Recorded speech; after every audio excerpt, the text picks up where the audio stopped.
The government is coming out with a $1.3 billion plan to address border security. Do you think that's enough to stop Trump's tariffs? And if it was up to you, how much specifically would you spend on border security? What number would you put on it? Well, you ask a classically CBC question, which is how much money can you spend on a problem? Well, that's the wrong question. That's exactly the question Trudeau has been asking for 9 years. It's the reason he's doubled our debt while making everything worse. For example, he spent $80 billion on housing affordability. Well, how'd that work? He doubled housing costs. He spent $60 million on his gun confiscation.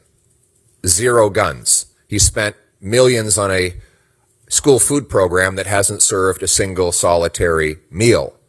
So we should not judge a program based on how expensive we can make it. We should judge it by what it can do. How many helicopters? How many drones? How many boots on the ground? That's the question I will be asking when I'm Prime Minister. And how do we deliver it for the lowest possible price to taxpayers?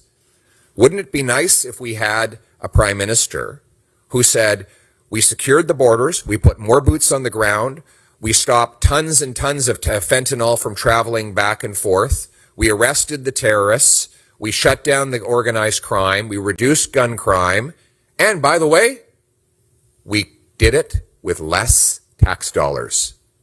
That's how our mentality has to change. We have to stop judging politicians by how expensive they can make things and start judging them by the results they get. You went into a restaurant and had a terrible experience. The food was awful. You got food poisoning. The service was bad. You wouldn't walk out and say, but it was great because it cost me $1,000. And because it's the most expensive restaurant around, it must be the best. No, we judge the meal by the food on the plate and the service that delivered it. That's how I'm going to run a common sense conservative government. The Prime Minister has lost control, yet he clings to power. He's lost control of immigration, lost control of the borders, lost control of spending, deficits, inflation, housing costs. In fact, his former, apparently, finance minister was trying to get spending under control by capping the deficit at an already crazy $40 billion. But he took carbon tax Carney's advice and pushed her beyond that guardrail and was trying to throw her off the cliff. She's now resigned minutes before presenting her fall economic update. This cannot go on. When will we have a carbon tax elected? Honourable Leader of the Government in the House of Commons.